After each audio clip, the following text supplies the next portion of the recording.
माढा लोकसभा मतदारसंघातील भाजपचे उमेदवार रणजितसिंह नाईक निंबाळकर आज आपला अर्ज भरणार आहेत, तर दुसरीकडे माढा लोकसभा मतदारसंघातील महाविकास आघाडीचे उमेदवार धैर्यशील मोहिते पाटील हे देखील आज आपला उमेदवारी अर्ज दाखल करणार आहेत। काही मोजक्या पदाधिकाऱ्यांच्या उपस्थितीमध्ये सकाळी 11 वाजता धैर्यशील मोहिते पाटील आपला अर्ज दाखल करणार आहेत। शिवरत्न बंगल्यावर धैर्यशील मोहिते पाटील आले असून माजी उपमुख्यमंत्री विजयसिंह मोहिते पाटील यांचा आशीर्वाद घेऊन ते राष्ट्रवादी शरद पवार पक्षाकडून उमेदवारी अर्ज दाखल करण्यासाठी निघालेले आहेत। आपण व्हिडिओमध्ये पाहू शकता, शिवरत्न बंगल्यावरती कार्यकर्त्यांनी देखील गर्दी केलेली आहे।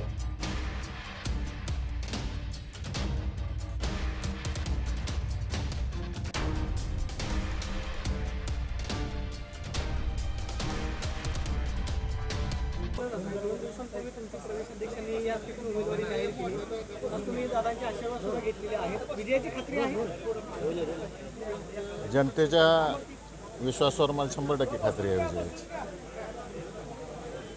आणि आज मी आमच्या मूळ घराचं देवतेचे आशीर्वाद घेतले, घरातील सर्व वडीलधारी मंडळींच्या आशीर्वाद घेतलेले, सर्व कुटुंबियाच्या शुभेच्छा घेतलेले आणि जनतेच्या शुभेच्छा घेऊन आज मी उमेदवारी अर्ज भरायला चाललेलो आहे। कोण कोण असणार आहेत? ज्येष्ठ नेते किंवा जिल्ह्यातले नेते सोलापूर आपल्यासोबत उमेदवारी अर्ज दाखल करण्यासाठी? शरद पवार येणार म्हणून समजलं होतं? नाही, पवार साहेब नाहीत येणार।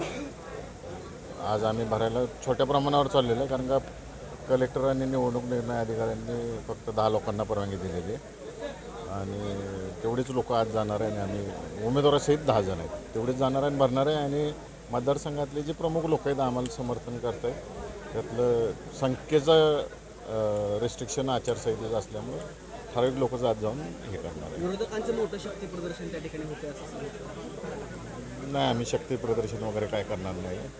मताच्या रूपात शक्ती प्रदर्शन 4 जूनला दिसून येईल। उत्तम जानकरने रात्री कार्यकर्त्यांची बैठक घेतली वेळापूरमध्ये। कार्यकर्त्यांचा आग्रह तुमच्या पाठीमागे यायचा असा जाणवलं तिथं।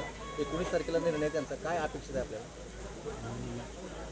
काल मी रात्री ऐकलं, अजून सविस्तर मी त्यात गेलो नाही, बघून मी सांगतो आपल्याला। दादांचा पण अर्ज भरणार आहे? मी आणि विजयसिंह मोहिते पाटील साहेबांचा दादांचाही अर्ज भरला जाणार आहे।